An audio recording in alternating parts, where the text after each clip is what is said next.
بسم اللہ الرحمن الرحیم الرحمن علی العرش استوى۔ الرحمن وہ رحمان ہے، علی العرش جو عرش پر، استوا بلند ہوا۔ رحمان عرش پر قائم ہے بغیر کسی حد بندی اور کیفیت بیان کرنے کے، جس طرح کہ اس کی شان کے لائق ہے، یعنی اللہ تعالی عرش پر قائم ہے، لیکن کس طرح اور کیسے یہ کیفیت کسی کو بھی معلوم نہیں۔ قرآن کا نازل کرنا، زمین اور بلند آسمان کو پیدا فرمانا، جس بے حد رحم والے کی رحمت کا نتیجہ ہے، وہ بے حد رحم والا عرش پر بلند ہوا۔ عرش تخت بلند ہوا، عرش کے اوپر اللہ تعالیٰ ہے اور پوری کائنات کی تدبیر فرما رہا ہے۔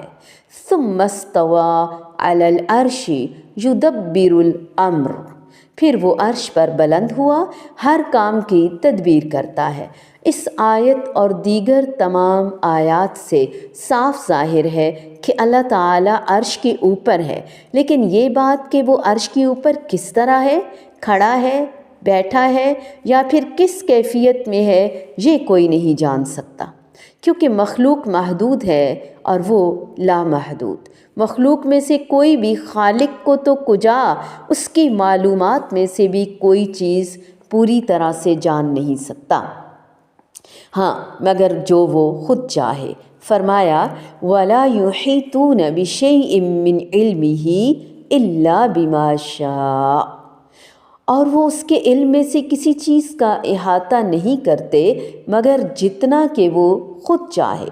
صحابہ کرام رضی اللہ تعالی عنہم نے جو انبیاء علیہم السلام کے بعد اللہ تعالیٰ کے بارے میں سب سے زیادہ علم رکھنے والے تھے، نبی کریم صلی اللہ علیہ وآلہ وسلم سے یہ سوال کبھی نہیں کیا کہ وہ اپنے تخت پر کس طرح ہے۔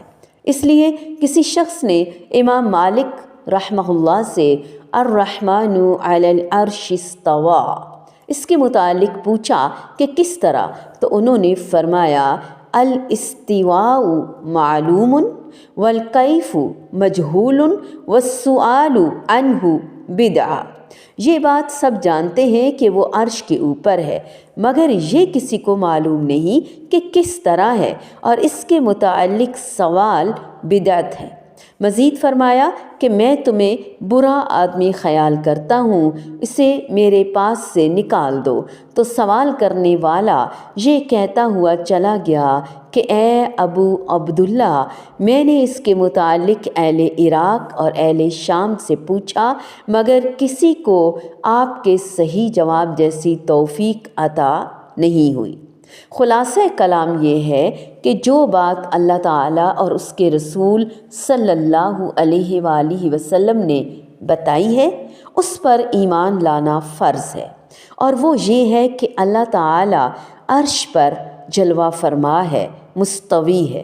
اللہ تعالیٰ کے عرش کو قیامت کے دن 8 فرشتے اٹھائے ہوئے ہوں گے۔